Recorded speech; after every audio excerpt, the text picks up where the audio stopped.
Thank you, everyone, and welcome, everyone, because we're delighted to be able to do this with the high tech and Sonia's support to make it all happen. Although we're spread around from Prince Edward Island to Hamilton, Ontario, and Toronto, and Alcona, Newmarket, and a few others probably. And we're just delighted to have everybody on board for this meeting. And if you can't pick it up, you can get the recording. That's all I'm saying. Okay, welcome and hugs to everyone. Okay, so Linda's next. So Linda? Yes. We would like to begin by acknowledging the land on which we gather and where ACER is headquartered is part of the treaty lands and territory of the Mississaugas of the Credit. For thousands of years, Indigenous peoples inhabited and cared for this land and continue to do so today. In particular, we acknowledge the territory of the Anishinaabeg, Huron-Wendat, Haudenosaunee, and Ojibwe Chippewa peoples, and the land that is home to the Métis. And most recently, the territory of the Mississaugas of the Credit First Nation, who are direct descendants of the Mississaugas of the Credit. We are grateful to have this opportunity to work on this land, and by doing so, give our respect to its first inhabitants. At this time, I'd like to introduce Keith Robson, our board chair. Good afternoon, and I'm going to immediately pass you on to Sadia, who is our working manager, probably the most hard-working member of all of us. So welcome, Sadia, and she's now going to report on all the things that she's been doing when she goes off mute.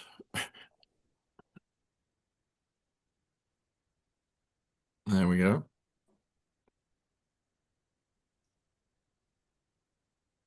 Sadia. You're on mute, Sadia.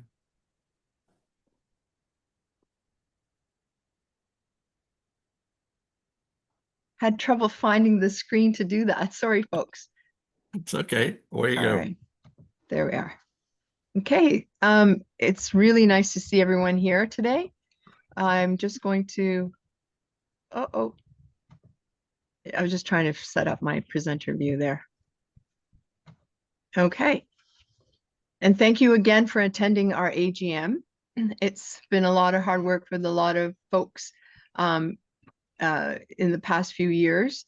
Even though last year may have been a little bit low on budget, I realized while I was preparing this update that we did a lot. We were busy pretty well from spring to fall, and I'm going to speak to how we tied up our Seniors Measure Up program. We also started a new program with retired teachers of Ontario from District 22, and then we contributed to classrooms and attended conferences and had booths at various shows. And then finally, I'm going to report on the progress of our TDFEF data analysis project. Thank you. To start the year off, we wrapped up the Seniors Measure Up program with 3 webinars in the winter and spring covering the important topic of proper tree care and mulching practices on February the 11th. We followed with a technical workshop led by Pamela Tabak of PAM Helps. She's a computer specialist who taught our participants how to maximize the use of their iPads and their iPhones, and also best practices for staying safe and healthy using your phone. Then our third webinar tackled some challenging issues with CanAges, which was led by Laura Tamblin-Watts. She was another engaging speaker with so many valuable resources and tips provided for our participants. And we learned about the new ways that seniors are able to live together from the, like diverting from the traditional either living in a home or with your family. And that was a very interesting talk. In 2024, we mentored 12 students from Sheridan Davis and 2 students from UTM, and we were able to hire 9 students under the Canada Summer Jobs Program. These students were able to do tree inventories, provide web support, and help with our storage and digitizing of our historical information. So not only did they learn skills, but they also helped us achieve some of our goals with our tree inventory data and our organization. Other spring events were wrapping up, attending the poster displays of the fall HMC, Hazel McCallion Campus Sheridan students, supporting the Brampton Environmental Alliance by facilitating a student leadership workshop with a full day indoor and outdoors. And then also attending the Eco Fair, the TDSB Eco Fair. Alice also was there, and people were just thrilled to see her. So many people have known Alice for such a long time. Mm-hmm. In the fall, ACER was represented at the Canadian Urban Forest Conference, where I presented my paper, The Role of Knowledge in Building Resilience and Social Capital. This is what ACER does, in essence. I also participated on a panel. Later on, we facilitated 2 forestry in the classroom events for Forestry Ontario, which is now called Forestry Canada. And we also taught elementary students how to ID trees and expose them to urban forestry as a possible career. Later in the fall, we kicked off with our RTO program at Centennial Park, where retired teachers and families could participate in outdoor nature activities to keep active and socialize. Our program included mulching trees and measuring. Finally, though we didn't plant in 2024 under our Planting for Change program, the school that received a grant had to postpone their planting till this year. We did get a grant to analyze our massive database. We also elected to look at the Humber Arboretum tree inventory data within this grant. The planting, so I'm going to basically be talking about some of the results from the Planting from Change analysis. There's still some cleaning up of data after I mapped it in the GIS, and it's a little bit, there's some unit issues, and so I'm trying to make sure that it's accurate when we do the final numbers for our DBHs and heights values. So this planting program was established in 2008.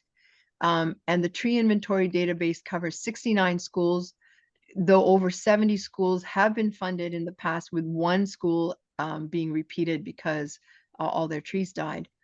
And these microforests were planted with 15 trees and 45 shrubs, with 3 of each of the 5 species that we are monitoring.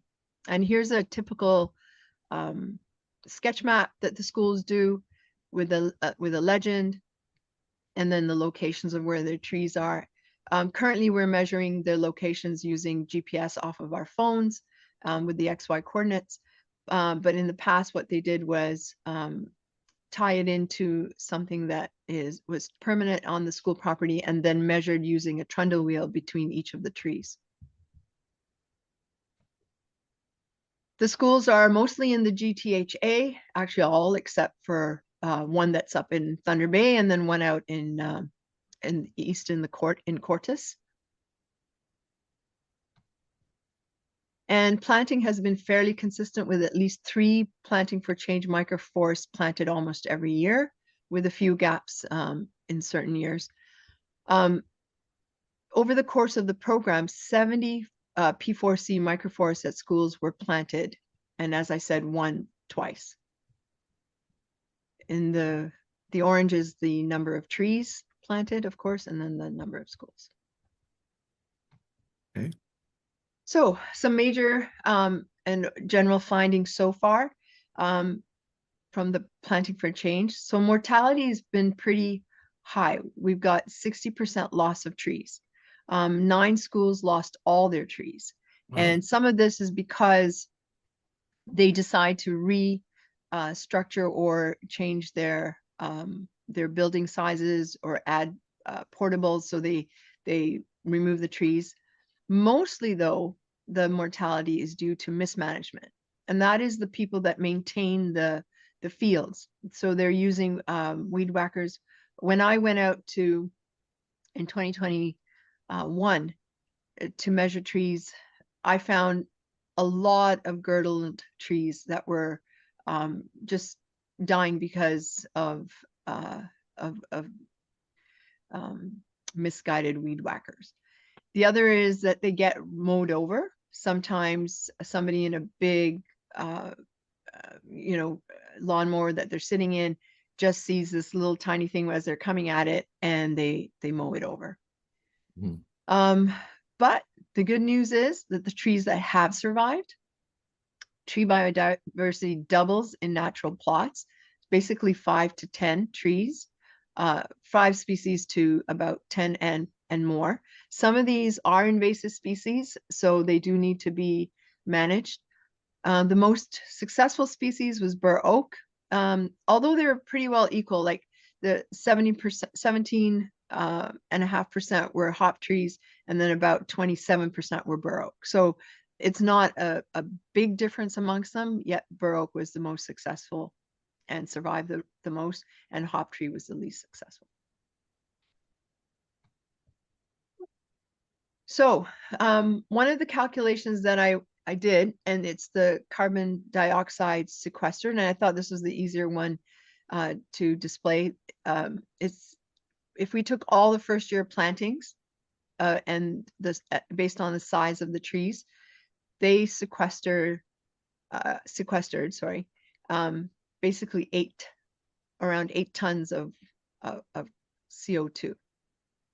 Cumulatively, all the trees that we planted, and as they even died off, and then now they're gone, even the ones that are gone, and then the ones that have remained. So cumulatively, we have sequestered 592 tons, about almost 592 kilograms, not tons.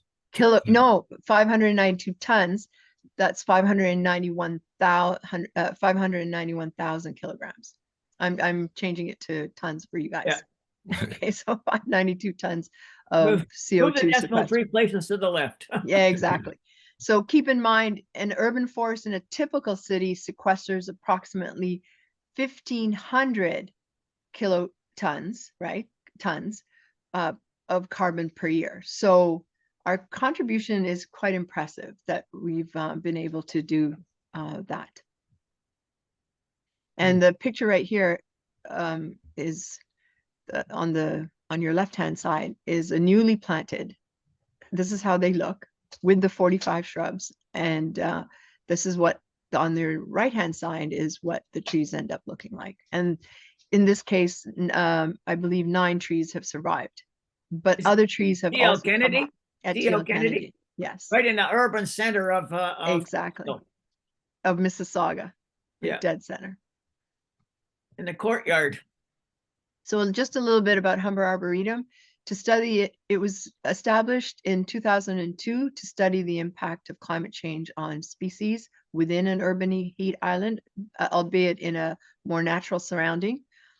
Trees were arranged in 28 quadrats, so just a little over 1 hectare. Normally, our biodiversity plots are 1 hectare with 25 quadrats, but they allowed for a corridor to move in with equipment. And so Sadia, Marianne designed 6 yes. with me, and then she designed 6 biodiversity plots within that, and the 3 are the corridor for the trucks to get in, we thought, to water. Yes, it was brilliant. So Marianne's really the scientist behind the design there. Hi, Marianne. So this is how it looked when it was planted. And this is a view of it from one of the angles when we're coming towards it. This is one of the plots that was a little, I believe, more at the closer to the river, and it's got fewer trees than the other quadrats rather. So the canopy is definitely increased by almost, pretty well 100%.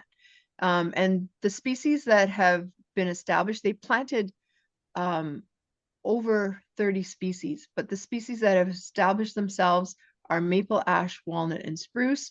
they've survived the best. And I've come to learn that these are indicative of an edaphic climate species when we talk about succession, ecological succession.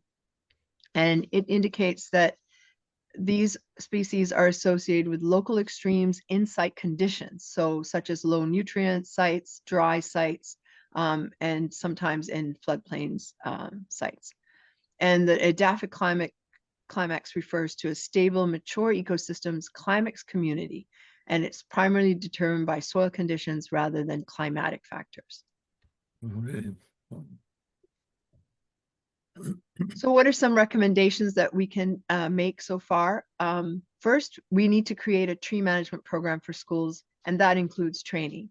So I think to avoid that degree of mortality, we do really need to get together with the people that at least who supervise the maintenance folks, and create a plan that goes into their scope of work, that they shall not harm the trees. We also need to create an invasive species inventory data sheet.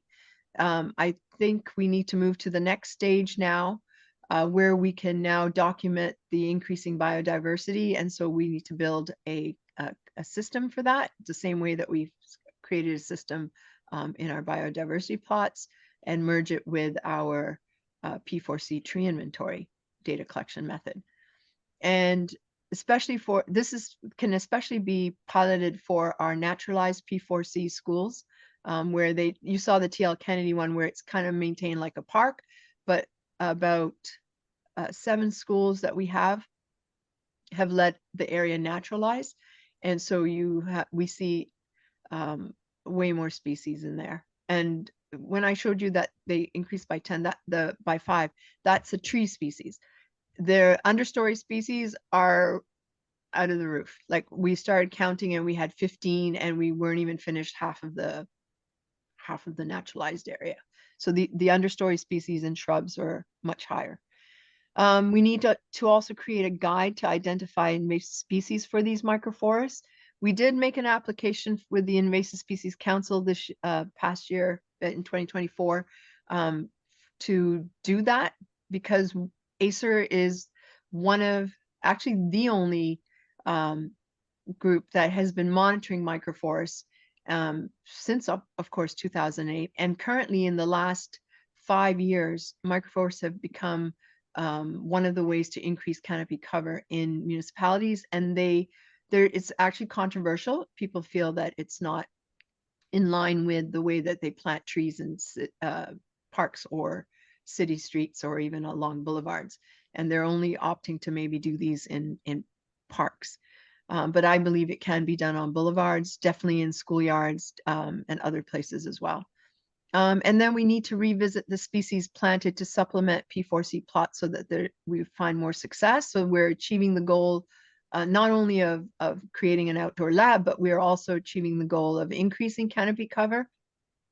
Definitely benefiting even better from the carbon sequestration capacities of our microforests. And the other reason too is so that we can start to maybe include other species that might be important to consider in climate change monitoring. Finally, whoops, there was one more suggestion that I don't know why it didn't. Okay, that's fine. I believe we need to increase the number of trees that we plant. And in this year's plantings, we have increased our species from three of each of the 5 to 5 of each, so 25 trees. And we did increase at the most recent school that we planted at, we increased the shrubs to 60. Thank you. And these are pretty well all the partners that we worked with last year. Special shout out to City of Mississauga, always supplying us with mulch and things that we need. Even I think last year they actually shared their shovels and things with us too. Sorry, the year before that. And then last year providing mulch. Of course, our funders, TD Friends of the Environment and Community Foundations of Canada and RTO, District 22. Thank you to Catherine Soplet's group for sharing our information for the seniors with their networks as well, and being an advisor on our senior programs. And also working with Brampton Environment Alliance and the constant help that and coordination and collaboration we have with the TRCA. Any questions? No, I just want to mention, that's great. Also the National Horizons for Seniors program, right? I thought that was the Community Foundations people, wasn't it? They were coordinating it. Yeah. Yeah. Oh, so yeah, NHCI. Okay. Yeah, you're It's right. in the the two annual were report, together. that's Right. fine. Okay. And So Canada that Summer I put Jobs. their, oh yeah, in Canada Summer Jobs. You've got, I saw your It's all slide. good. You've It's got in one. the annual report. Yeah, it's in everybody. the end. It's in yours too. So Yeah. Community Foundations of Canada was their pretty logo. The HCI is just 3 letters. So thank you so much. Can you tell me what the ratio is of invasive species compared to the trees that you plant in terms of the amount of carbon that they absorb? No, I can't do that, but we could do it. We could do it if we inventory them. So we did not inventory the Okay. invasive species, but once we do inventory them and measure them, which is what my recommendation is, then we can start to do that as well. Yeah. 'Cause But so if we create a management program for invasive species, what we can do then is it'll increase the native species that will equally absorb carbon dioxide or store carbon. Right. Okay, good. Thank you. So I think we need to move on. Yeah. Yeah, Okay. we're behind. All right. Thank you, So- everyone. I I will have stop just a sharing. quick question, please, Sonia. Yeah. It's with respect to the measurement of the trees and survivability of trees. Mhm. And just a preamble that it's been very difficult with schoolyard planting ever since COVID 2020, because COVID in some senses isn't over. And I wanted to commend the increase in plantings, even if they are in municipal parks, because I believe ACER had an influence on that, working through the Conservation Authority partnerships here in the GTA. So kudos Yes. to you. And Right.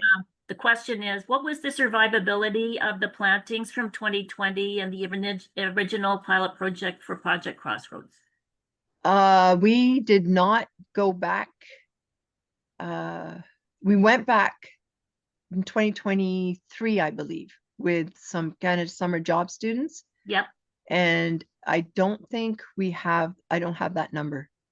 Okay, off so the we top should. head. But in my mind, because if you just let me, I think we lost, in that front part, most of the trees were still there, but in the back part, we lost about, I'd say, 10% of the trees. But we do have the data. Yeah, we have the data, and I went through the loss, and I'm just from my memory, I'm trying to figure out where it was. By the way, this photo here is when we first started the program, and then we did a session at Appleby College where we trained the teachers how to basically, in a sense, teach tree ID and teach people to inventory trees, and so that and there's Alice on the end, and I'm fading away over here. All right, thought I'd point that out to you guys. All right, Okay. thank you. I'm going to stop sharing now.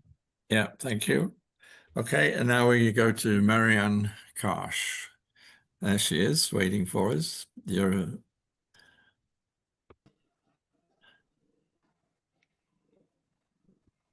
Can everybody see the screen with Marianne Karsh? Yes. Okay, but you can take over now, Marianne. Okay.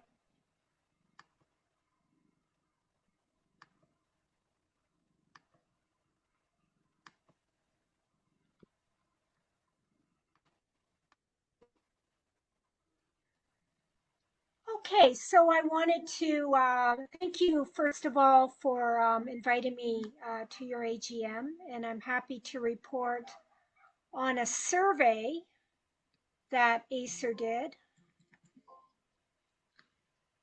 Let me just get to the beginning slide here.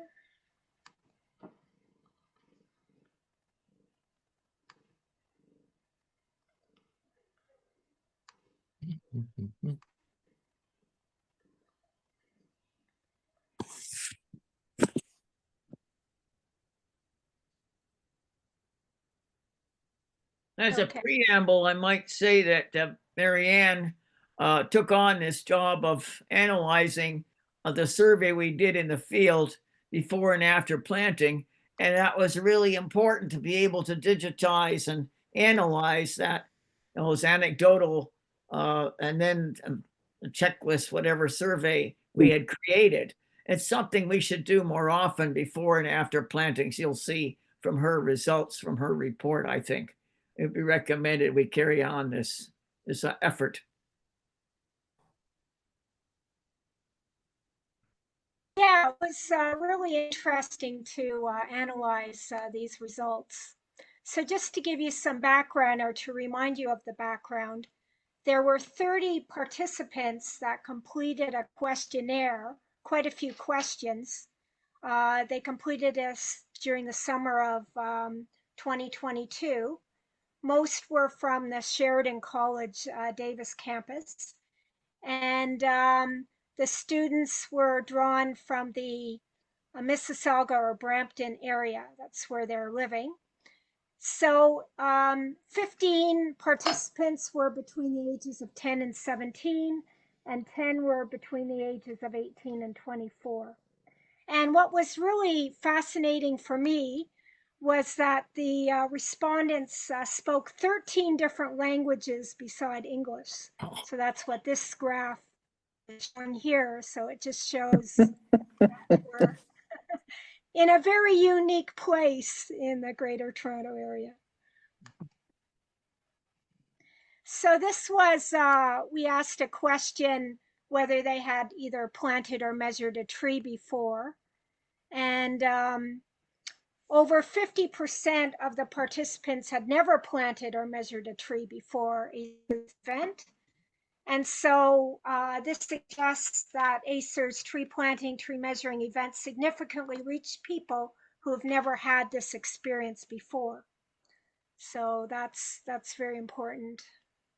You are making a difference. We are making a difference for people. Now, this was an interesting question here.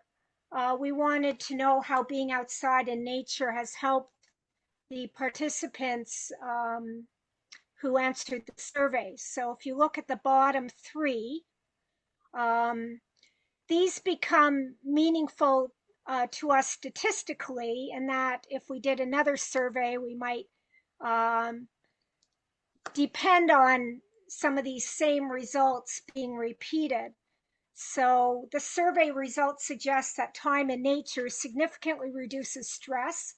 So anecdotally, we've known that, but this shows it with the data, enhances people's well-being, their sense of well-being, and allows us to focus on friends and family. So most respondents expressed a positive experience.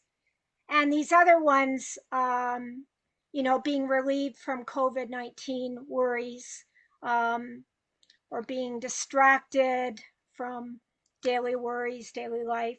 They may not be statistically significant, but they are, they could be still essential for people. Okay. So this, I found this interesting too, looking at who would tell friends and family about what they participated in, either the planting or the measuring. And there was an overwhelming number who said that they would tell their friends and family. And so our events are very shareable, and they'll tell others about it. So they'll spread the news, which is always good news for us. So here are some take-home messages from the survey. So ACER's tree planting, tree measuring events have proven to be a powerful catalyst for engaging individuals who have never participated in such activities before, fostering a strong sense of community and environmental stewardship. So we asked questions about how the COVID situation changed them, and over 90% reported that they were studying from home, they were using their computers more, and they were embracing activities such as walking, biking, and utilizing public transit instead of driving. So a remarkable 70% of all survey participants increased their time outdoors and their connection to nature during COVID, highlighting a growing appreciation for the natural world that we can build upon and enhance. So the survey findings reveal that spending time in nature not only alleviates stress, but enhances well-being and allows for meaningful connections with friends and family. So these are things that you could use in a grant application or to fuel your messages. The analysis strongly suggests that engaging in activities such as planting or measuring trees with ACER can lead to a noticeable shift in overall emotional health, a noticeable positive shift. So the impact of ACER's events extend beyond participation, with a high likelihood that attendees will share their positive experiences with friends and family, amplifying the reach and influence of ACER's initiatives. Resources designed to ensure participant safety during such situations like COVID, we gave them a range of options. So they identified green space maps. They wanted those. They wanted educational materials. They wanted job creation for youth. And they were significant numbers of the people chose those. And then the importance of safe, small group outdoor activities was also emphasized. Educational efforts focusing on combating the climate crisis resonated strongly with the majority of the respondents, showing that this was statistically significant in these critical issues. So your efforts in these issues are what's wanted by the people. And then we gave them a number of different options to choose from virtual nature walks. So those virtual nature walks and related activities were significant and garnered interest from the participants, while other initiatives like having book clubs, although they weren't statistically significant, they might still offer valuable engagement opportunities worth exploring for ACER. So thank you very much. I just wanted to let you know about these survey results and the potential, if we were to do more surveys and had enough participants responding, what kind of results we can get. Okay, thank you very much. That was very good. Thank you. Any questions? Great to hear. Would you modify the survey in any way? Let us know for the next round. Yes, certainly. I would, one of my recommendations was to get more, like 30 is really our minimal number statistically, but we need more people filling out the complete survey. So I would offer them a reward, you know, food or something like that, if they hand in a survey with all the questions filled out to the best of their abilities. So that's a major recommendation there. Thank you. Could I just ask something? Yes. Hello? I'm wondering, Marianne, thank you so much for your report. Very interesting. Is it possible to have you supply a list of the spin-off ideas that you just shared? Yes, I did write up a little report, Okay, which yeah. Alice has, and I can certainly add to it. Mhm. Yes, yeah. Okay, thank you. There's Wonderful. lots of different spin-off activities, Yes. like some things that we could explore more based Mhm. on the surveys. So we do Sure. have some ideas from that. Thank you. Yeah. Okay. Jonathan Brown, That's me. are you there? Yeah. I am. I'm just going to share my replace current share. And, all righty. You don't want to see that.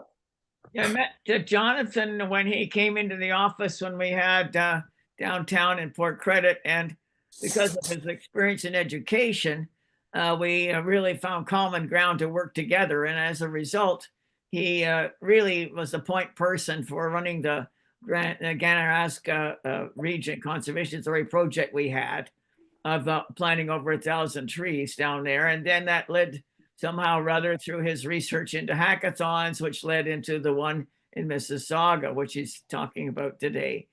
Thanks, Jonathan. Thanks. And welcome, everybody. Thanks for having me. And I will try and be brief so that we can leave time for questions. So let me set the context for the Good Hack Design Challenge. This is the follow-up to the one that you're seeing on my screen. I worked with the GIS department for the city of Mississauga for about a month on this, and we recruited from secondary to undergrad to PhD level. And it was a success, but things have changed since then. And this current challenge will run from May 30th. So we did a soft launch, and then we're going to do an information session in another week's time. And that will be addressing the current situation that we face with competing priorities. So let me set the context. Bill 17, the Protect Ontario by Building Faster and Smarter Act 2025, aims to accelerate housing and infrastructure development to meet the government's goal of 1.5 million homes by 2031. Add to that the federal government's promise to build 500,000 homes a year with an aging workforce, and you have a perfect storm. Bill 17, which builds on Bill 5, removes Toronto's ability to enforce the Toronto Green Standard and Green Roof Bylaw that go beyond Ontario's building code. Developers may opt out of the green roof requirements that help absorb rainwater, reduce urban flooding, mitigate heat islands, and protect biodiversity. And you should know that under that mandatory green roof standard bylaw, the City of Toronto has installed over 600 green roofs. And they also support research done by students and professors that are looking at ways of using the new technologies to monitor the human impact on the natural built infrastructure. So let me just show you the,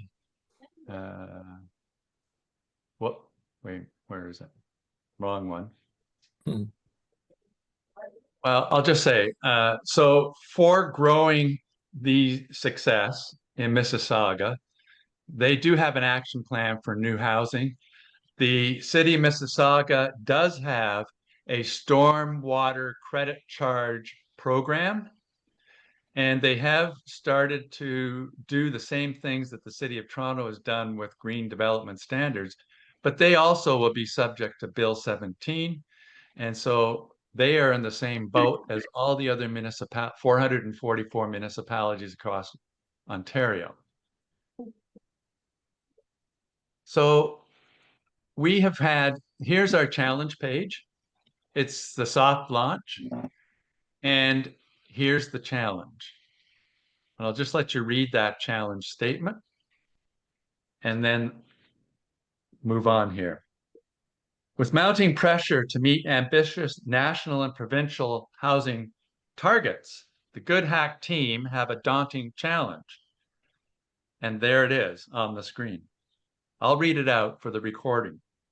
How might we retrofit a building site with green infrastructure to manage stormwater, reduce urban heat, enhance air and water quality, which, by the way, I think is in our lungs as we speak, and support biodiversity?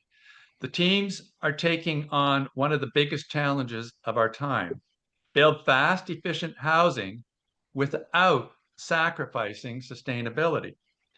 To make an impact, they need coaches, resources, and community support.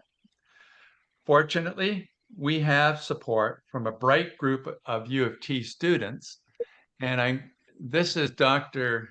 Brad Bass. His team placed third in the city of Mississauga's rooftop challenge, and Alice was a judge. I don't know how you scored them, Alice, but I'm sure you scored them quite high. So thank you, Alice. And then we did a presentation to the committee, the City of Toronto's, what is it called, Alice? The Environmental Action Committee. Yeah, that's Mississauga. Thank you. And then we will do a follow-up one after we do this challenge. So these students have built this site, and so here's the home page. It's a Google Drive, and they will have the challenge resources there as well. Just let me move my screen down.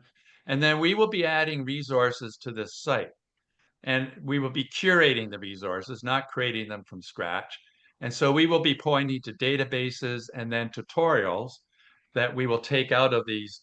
Usually they're about an hour long, but we need to get the tutorials down to under 10 minutes for young people, or they won't watch them. And the other thing is, high school teachers will not use experts in the classroom unless it is 10-minute chunks, and then they give them a hands-on activity afterwards. So that's the resource, and stay tuned for our launch, where we'll have the information session and it will be recorded. And it will build on some of the projects that we've done. So this is the video that we produced with the video, or actually with the drone. And I'm just going to go through it quickly. And this was the Chris Garrett retention pond. It cost $1.2 million to build. 23 years later, it cost $1.1 million to dredge it. And when they dredged it, they cut all the trees down that the beavers didn't get. And so it's now right back to square one in terms of that hectare of land. And it would be a great study for the 1 hectare plot. And you'll see as we go here, I'll just go right through quickly. There's the student. There's one of the species, native species we planted. There's the retention pond. And I'm going to go race ahead here. And you can see that the students were out there planting the trees, and they're all healthy. I walk by there every day with my son's dog, and they're all healthy. And they've actually added a beehive to right next to the trees. So that's an example of supporting biodiversity. And there's the campus. And what we did with this is we were able to take that and put it into a point cloud and then give it to the CAD teacher, who was able to then look at how you could redesign it. And when we talk about 3D redesigns, I'm just going to play this NVIDIA survey, short video, sorry. So I want you to listen to this.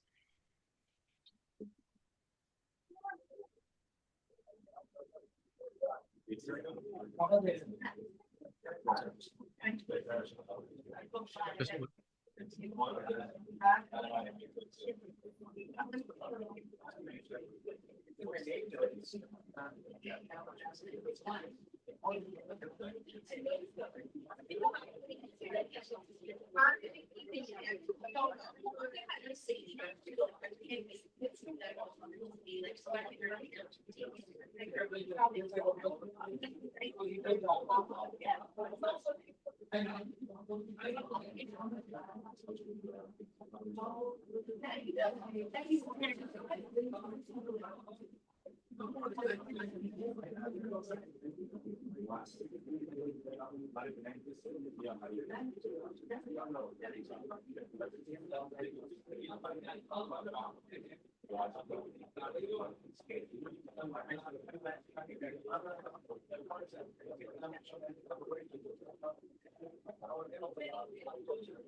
So I'll leave it at that there.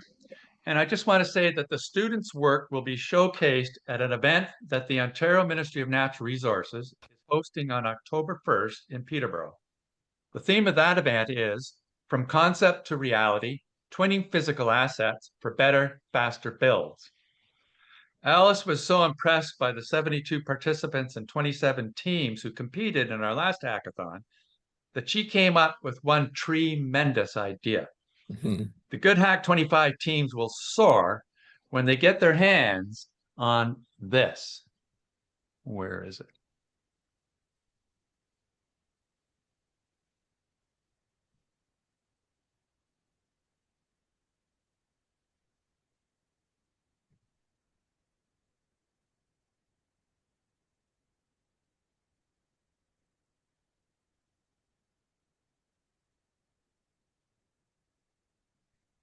And while this is coming up, you know the story of Rip Van Winkle, who woke up after 100 years, and the only thing he recognized was the public school building. But you might add to that construction industry as well, that built that one-room schoolhouse, because they are just as backward as the education system when it comes to innovation and becoming much more effective in how they deliver their services. So this is going to be the challenge, is convincing the developers who build to not start building faster, but also to design up front so that when they build, operate, and maintain these homes in an environmentally sustainable way, that they will reduce cost due to extreme weather events further down the road. And it's easier to fix up front in the design phase than it is in the construction or in the operation and maintenance of these digital twins. So let's support these amazing teams as they reskill Ford Nation and give Kearney the green light to build, baby, build. And with that, I will open up questions. So, Jonathan, by green infrastructure, you mean anything on the ground in landscaping, but early in the design of the built environment the construction folks will be doing, then not only on the ground as landscapers, but maybe on the roof as well? And are you talking about changes in the building or just the top of the roof, or the roof rather, and the land? Both. So Okay. the parcel fabric, it's called. So that includes everything on the property that is open natural space and built space or impermeable space, like a roof or a parking lot or a driveway. And they're going to focus on the commercial, mixed commercial residential, because that's where you're going to get your bang for your buck. And that's where the government wants to densify, is around transit hubs. So the example I'll give you, make sure people understand what is meant by green infrastructure. There's built and natural, there's natural and built environments, right? Yeah. Okay. And in the mandatory asset management regulation, they have to look at both the gray, so those are the stormwater, water system, utilities, all that, buildings. They also have to look at the green infrastructure. But not many do that, because when they're using their tools to design things, the architects, it's called CAD, computer assisted design, and it's now all digital, especially after COVID. And the challenge is that these tools are not designed to pull in some of the microclimate data and the data that you might have of the historical trees and all that. It's not designed to pull that information in. It's strictly designed around the building itself and how it functions with its heating and cooling and all of that. Big gap, ventilation. big gap. Yeah. Thank you. Okay. Comment if I may. Yes, Catherine. Yeah, so Jonathan, that's really a fantastic presentation. And I just want to, so you were thinking about old schoolhouses, which still stand, and I would argue that those were sustainably built for their communities. So, and the thing about the building industry from my experience and advocacy is it's quite intentional not to change anything, because the more that gets destroyed, they have to build it again. So we're really going to have to do that leap.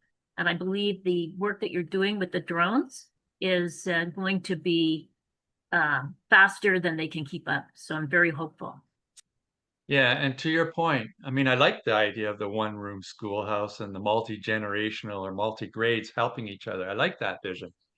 The challenge they have, the school boards, is in Port Hope, they have a high school with less than 250 students. To get the funding to run a full program, you need 600 students. And so what happens is the parents of the brighter students say, well, we can't get program at Port Hope High School. We'll send them to Coburg, 11 kilometers down the road. And that just guts the programs offered in that community. And then we also have Loyalist, and they lost 20% of their budget. And they built this, they took over a school that was condemned, and they rebuilt it, they refurbished it, retrofitted it. And they have no programs in there because they lost 20% of their budget with the international student freeze. So what I'm hoping is that in Port Hope, we can use that as a model where we did plant trees along Lakefront Trail. They got $1 million to look at how their infrastructure will be impacted should the Wesleyville nuclear reactor, it'll be the biggest nuclear reactor in the world, if that were to go ahead, what impact will it have on their community? And so what I'm hoping is that we can get researchers interested and apply for a European Horizon grant with Europe that are leaders in low impact development and green infrastructure, and then build the bridge there.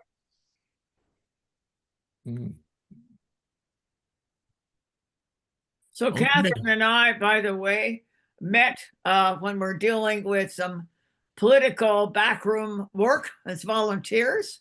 And ever since, we've been deeply in touch, and then developed Project Crossroads, which was a big innovative pilot that nobody felt we could do, and we pulled it off in subcontracting to TRCA and working with the landowners, private landowners. So from that, now we've been working on this proposal that she's going to outline today, which is very interesting because of the combination of thought and groups. Take it away there, Catherine. Oh boy, I hope I live up to expectations here. So building up our neighborhoods is my solopreneur advocacy, which is symbolized by this intersectional maple leaf you see in the bottom left. And NabrHUBS Inc. is a not-for-profit which was started in 2017, so that as a not-for-profit registered, I would be able to get a membership at the Mississauga Board of Trade, where I sit at first I started at the HR committee, and then now I sit also at the Government Relations Committee. And when I got my membership, when I called up to say I want to be a member, it wasn't how can we help you with enthusiasm. It was, Catherine, we know what you do. How possibly can we help you? And I said, no, I'm going to help you, because the purpose of the Board of Trade is to have businesses that can attract vibrant talent. And for that, you need safe neighborhoods and vibrant schools. And that's what we're going to do for you. And so they were reluctant. It takes 2 years, and then we make progress. Next slide, please. So we're going to talk about finding a balance with alternative savings. They have a financial inclusion granting program. There's a two-part process for this grant. Letter of interest was the first benchmark, and so that was submitted on May the 30th. The verbal and email receipt was acknowledged. We're pending the formal email or invitation to submit a proposal by June the 30th. Partners that you're going to meet will have been notified to prepare letters of support, and they're standing by for the text to be completed for the proposal. So that's probably going to happen this week. This financial inclusion granting program has an aim to put emphasis on initiatives offering opportunities for scale or replication to other communities in partnership with Alterna. And so the proposal is going to create planting for change like models close to branches where the 34-year member, Alice Casselman, has her banking accounts. Has her trust accounts, I guess, is what they would, so that would be in Etobicoke and Barrie to begin with, and perhaps also in Meadowvale, because that would be a member of the Mississauga Board of Trade. Next slide, please. So on the 28th, Alice and I were joined by 3 other organizations. So we attended the Mississauga Board of Trade Women's Forum. The theme was Shaping the Future of Business. The moderator is the VP for Government Relations in Life Sciences, who is also the co-chair of she's the vice chair of the Mississauga Board of Trade. So we were one of the few tables present. We were the only table present with students. So we had ACER, Alice, as you know, in the green. Let's Get Together, that's Alice's son, in the black shirt with the pink flowers. Allison sends her regrets. She has some family matters that she had started attending to on Friday, and it's gone on longer than she had hoped. Beside her, on the second from the right, is Dagmar Koyi.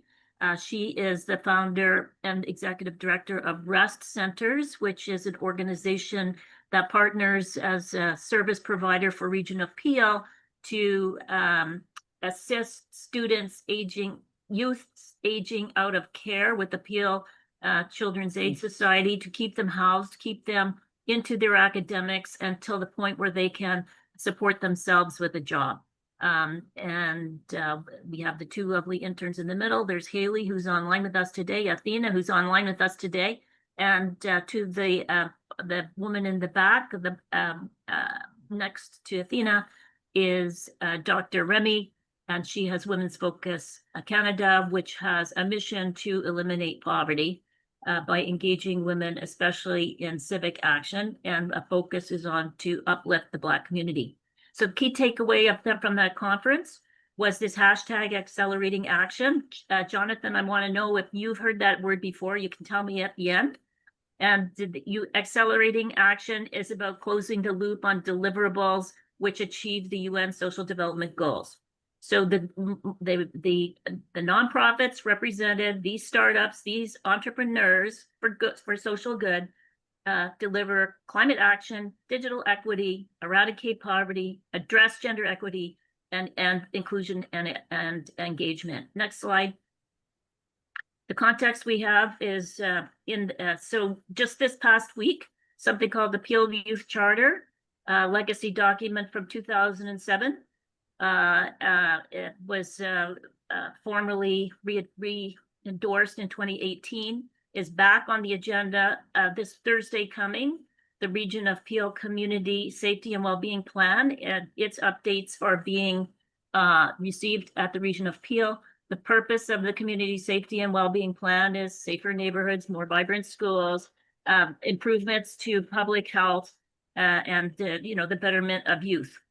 In the other context that we're talking about is stuff that was referenced by Jonathan.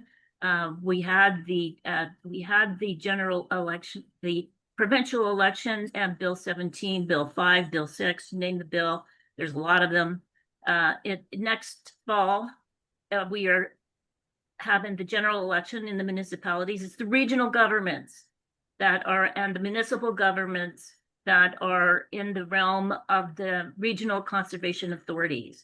And we can do things to draw attention to environmental issues in this next election coming up. We have a minority situation, perhaps an election not until 2028. And yes, Carney and sustainability are the thing. 2029 Ontario election, we got a lot of work to do before then. We remember the 2030 target for the social development goals. That's going to be a really stretch goal, the way things have panned out over COVID. And future academic pathways and jobs in STEM is what is required to meet the sustainable economy, this fourth industrial revolution, which is widening the gap between those who are in STEM and tech and those who need yet to be introduced to it. Next page, please.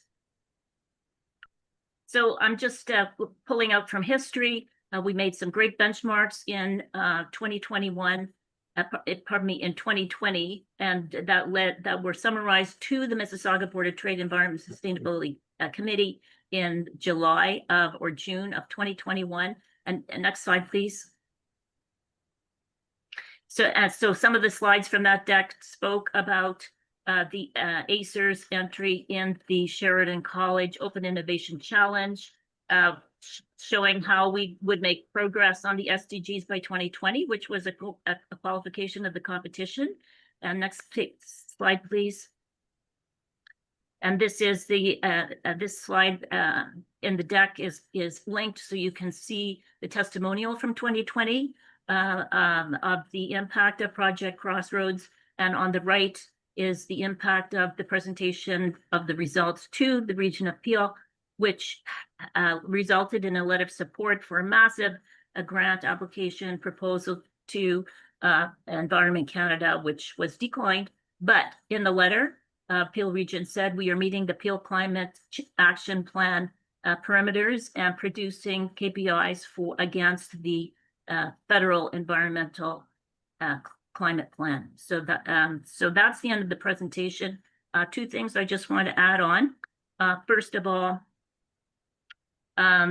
the recommendation, one of the recommendations in terms of going forward with this proposal is that even if it doesn't go through with Alterna, that we find other funders who would support it. And the second recommendation is to beef up some memberships in ally organizations. First of all, nonprofit membership and partners in Project Green is very affordable. It's somewhere around $100 for women-led not-for-profits. The Prospector Developers Association of Canada, Jonathan, I don't know if you know about them, or perhaps Marianne does. It's the largest mining association in the world, and its annual conference is the largest in the world. And they are in the conference that I attended recently in March. They are not going to unzip the environmental progress that they've been making just because of the political situation in the States. So they're going to try to find a workaround, and they would be interested in this research because it's replicatable and it would help mines do their community outreach in a sustainable way, an informed way, a consensual way, and it would equip people with the skills of team building and an appetite for science, which would improve academic outcomes and fill job pathways and careers in higher paying vocations. So the third recommendation is to get a membership at the Ontario Nonprofit Network, because it is championing the merits and rights of nonprofit organizations, which are often held a little bit in disregard by large corporations because they don't appreciate that nonprofit corporations hire people and they're a real business. And thirdly, the thing that they can do that the corporations are not supposed to do is that they can take the transition time, the downtime, the learning time of individuals on a voluntary or an honorary basis and produce gold that isn't captured by GDP transactions. So that's how we stay together. That's how we stay healthy. Marianne, the report that you brought forward captures many of the points that that would be addressed and replicatable if when we get this Project Crossroads iterated and funded. Any questions? Just a comment on the application that you mentioned with Alterna is a twofold or two-sided one, in the sense that it's hands-on outdoors with ACER's measure and mulch, plant measure and mulch program, and indoors working on collecting, first of all, electronic devices, et cetera, and then taking them apart, repairing, or just taking them apart to recycle. So they both have a sustainable basis with a loop of recycling materials and computer or the electronic devices, whether it's a blender or a computer, and getting people outside to enjoy that social part of what we do outside. So that's why I think I'm very optimistic that that's a doable concept, and we can take it anywhere, because Yeah, we can take it anywhere. most of these parts are needed in other situations. So I just want to do a shout out to Khalid. He's an ACER intern for summer work, and he's sitting in on this very interesting number of presentations. Khalid has a background in life sciences from Guelph, and Haley, just to introduce Haley as for PPAG, she is a fourth-year journalism student, and she is conducting interviews with a view to republish the Tough Times newspaper, which has a focus on all of the equity issues that are encompassed by this global work of environment, poverty reduction, betterment of youth. Yeah, and you'll have to speak for Athena. Well, I just know that she's an entrepreneur at heart, and I was delighted to have her join us for the Canada Summer Jobs and at the table the other day. So I think this wraps up, Keith, the first part of our Alice, show, AGM. no, No, not yet. you're still you. Yeah, your Oh, okay. your Sorry, closing I remark. forgot about that. Okay, bring up the slides. I'll make it very quick. Thank you. Yeah, there's only 3 slides. Be patient. Sonia's got them. Here we go. So we've had a research strategic group of Madeline and Keith and others working on what we should be doing in our future, and came up with these 4 pillars. And that's what we can focus on going forward into the future. So what I'm saying then is these 4 pillars we can take and make real by doing these 4 things: expanding use of drones and the 3D technology we call digital twinning that Jonathan referenced, and increase, as Sadia mentioned, our tree mapping accuracy with some other add-ons so we can do more, including LiDAR. And LiDAR means laser enhanced, I've forgotten now, LiDAR anyway. And it's on the ground camera. Yeah. And then lever historic data that was referenced in from Marianne that we and John and Dawn were trying to pull that historical data into current usage for prediction and development of new forests. And then lastly, we mentioned talking to TSB to activate and recruit. So the next slide, please. So what we're going to focus on as we go forward from this annual meeting is to build relationships with corporations and school boards, build out, and then hold discussions with others that we've discovered, like let's get together in this Alterna application. And there may be lots of others out there we don't know about yet, but a lot of people are not collecting tree data, but they're doing other things. So let's see who's doing what to whom. And lastly, we're looking at, through Rebecca's research, the new foundation, which might help our sustainability as we deal with up and downs of grant applications. So Canada Helps is one of the things that's been helpful to us to build some money and some followers to donate monthly or once in a while. And we're delighted to have Canada Helps be the vehicle that Sonia's shepherding us through.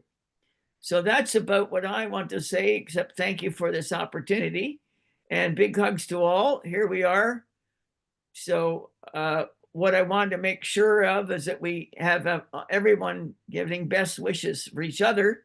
As usual, bend, put your hand up, bend your right elbow, and pat yourself on the back as we work towards this, staying on the path of the green journey without going into the bushes or the weeds too far.